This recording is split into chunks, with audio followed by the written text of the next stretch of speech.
Hey guys, so it is another Maintenance Monday, and I have a bit of a problem here. It is now officially winter, and an hour north of here is currently getting 72 inches of snow. I'm considering this a warning. We are very fortunate that we're getting a dusting to maybe a few inches, but you may have seen in the previous video the David Brown 990 that had the big 7-foot odd snowblower on the back of it.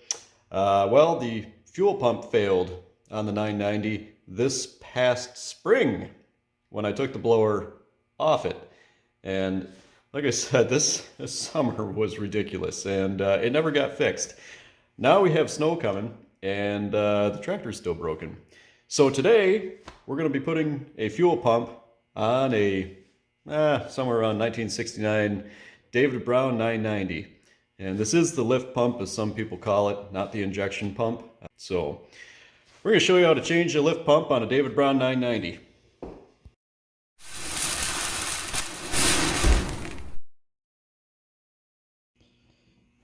Well, we've got what should be the new pump here, and hopefully it's correct. So we'll crack the box open and have a look.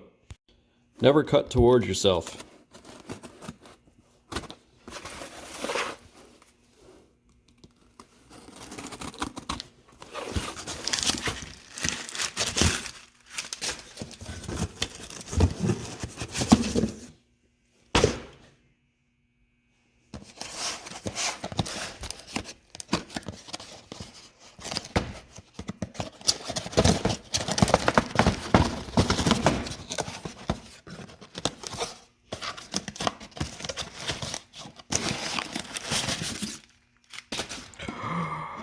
Shiny.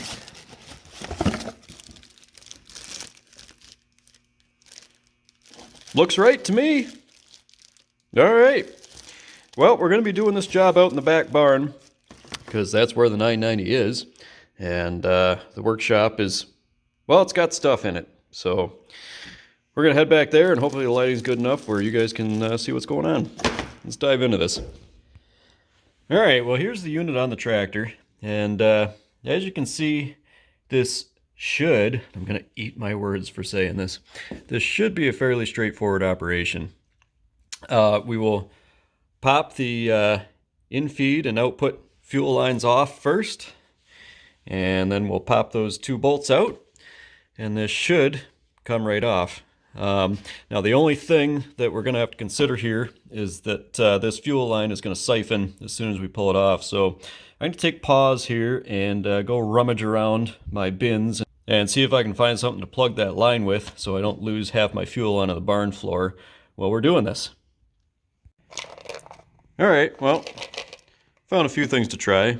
Got a vacuum fitting cap, a line cap, a Christmas tree fastener, and an old earplug.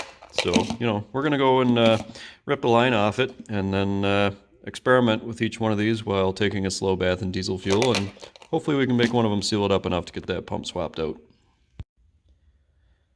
All right, so we're back out at the tractor, and I'm trying to be smart. So this is the fuel tank side line, and this is the output line. So I'm thinking that if the check valves in this pump are still working-ish, I should be able to pop this line off and experiment with my plugs to see which one is bestest before I create the siphon line. So we're going to pop that line off and see what happens.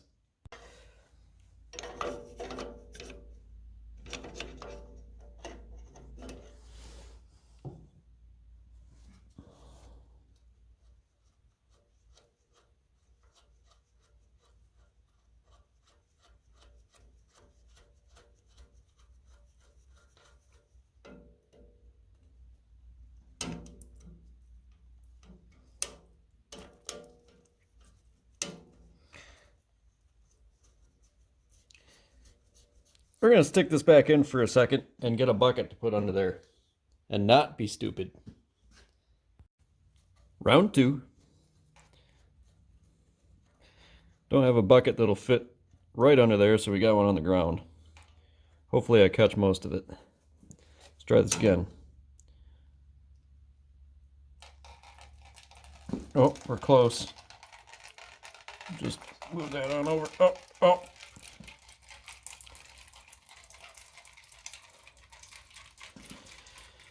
All right, we got both the lines off. Just have a little rubber plug on the end of that one.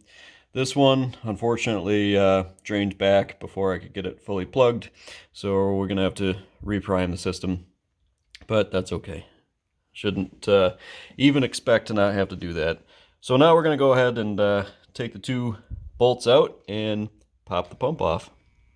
All right, so we got the pump off and we're back in the shop. And I just wanted to show you that, albeit obvious quality differences, this is the correct pump. Everything is generally the same.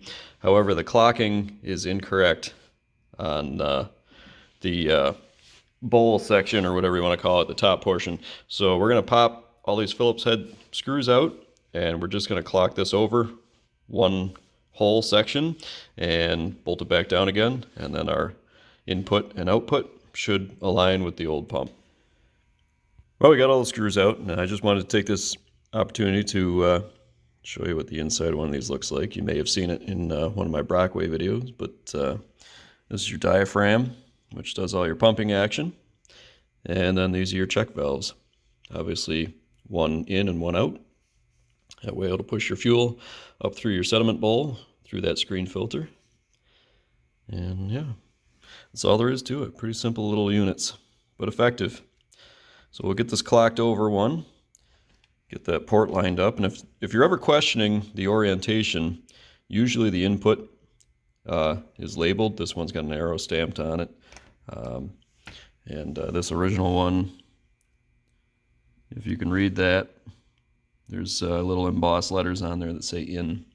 So you just line it up same as your old one, and put all those screws back in. I like to torque them in a star pattern, just like lug nuts. Make sure the diaphragm compression is even. And all right, now that looks correct.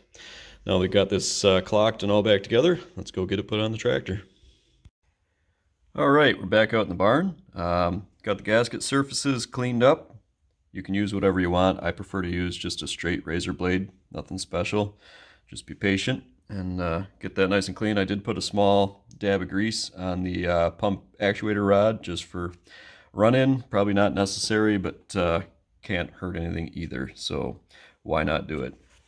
We got our new gasket here, so we're going to go ahead and slap this pump on and hook the lines up. It's pretty straightforward, really. We'll bolt the pump on first and hook the output line on second and hook the input line on last. All right. We got the pump bolted into place, and you'll notice I left both those protective covers for the ports in place until I'm ready to put the lines on. So now we'll go ahead and we'll pop the output line on first, and then we'll pop the input line in. All right, we got our lines all hooked up, everything's tight, and unfortunately we're at full stroke, so I can't prime it, so we're gonna have to bump the motor to run the manual primer lever. But first, we're going to go to the other side, and I'll show you where the bleeder valve is on the fuel filters to start priming up this line that goes from the fuel pump up to the filters. All right, so we're over here on the left side of the tractor where the fuel filters are, and your bleeder is right in the center.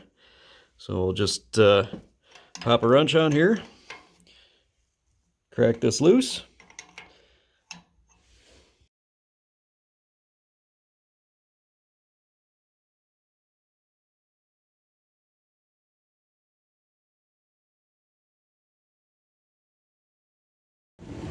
Alright guys, so we cycled the primer until we had flow out the bleeder valve, and now all that's left to do is fire it up and see if we actually knew what we were doing. So you can tell by all the noise, I got the salamander heater going because it is about 20 degrees Fahrenheit here today, and this tractor won't start without some heat. So it's been warming up for a while, so we'll climb up on it and fire it up and see how we did.